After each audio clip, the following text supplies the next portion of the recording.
నమస్తే, welcome to I news. సాధారణంగా జంతువులంటే అమాయకంగా నిశ్శబ్దంగా ఉంటాయి అనుకుంటాం.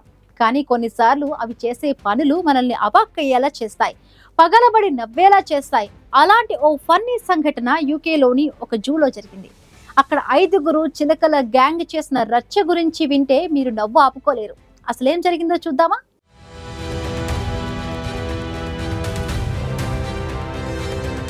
యూకేలోని Lincolnshire wildlife park రోజులాగే సందర్శకులు వస్తున్నారు, జంతువులను చూసి ఎంజాయ్ చేస్తున్నారు. కానీ అక్కడో చోట మాత్రం చిన్నగా గుసగుసలు, నవ్వులు, అప్పుడప్పుడు షాకింగ్ ఎక్స్ప్రెషన్స్. దానికి కారణం ఎవరో తెలుసా?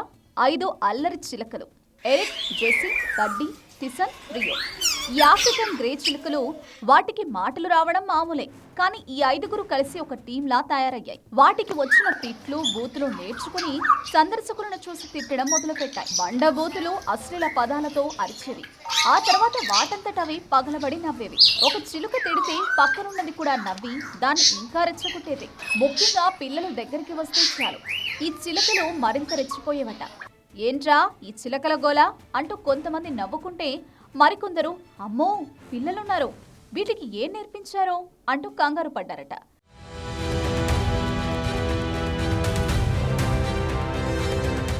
జూ అధికారులు మొదట్లో లైట్ తీసుకున్నా ఈ గోల ఎక్కువైపోవడంతో చివరికి ఒక నిర్ణయం తీసుకున్నారు. పార్క్ డైరెక్టర్ స్టీవ్ నికిల్స్ చెప్పినట్లుగా ఈ చిలకలు ఒకదానికొకటి తోడుగా ఉంటే వాటి అల్లరి మరింత పెరిగిపోతుంది.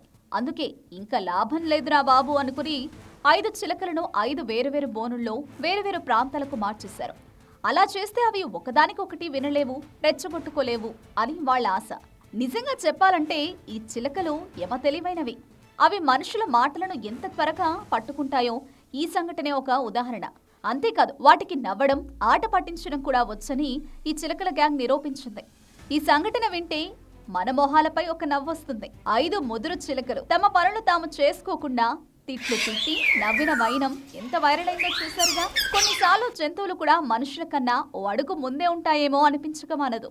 చూసారుగా ఈ చిలకల గ్యాంగ్ చేసిన రచ్చ. జంతువులు కూడా తమదైన రీతిలో మనల్ని ఆశ్చర్యపరుస్తూనే ఉంటాయి. ఈ సంఘటన నవ్వు తెప్పించినా మన చుట్టూ ఉన్న జీవరాశి ఎంత విచిత్రంగా, ఎంత సరదాగా ఉండగలదో ఇది నిరూపిస్తుంది. చివరకు ఏం జరిగినా ఇదొక హాస్యభరితమైన జ్ఞాపకంగా మిగిలిపోవడం ఖాయం.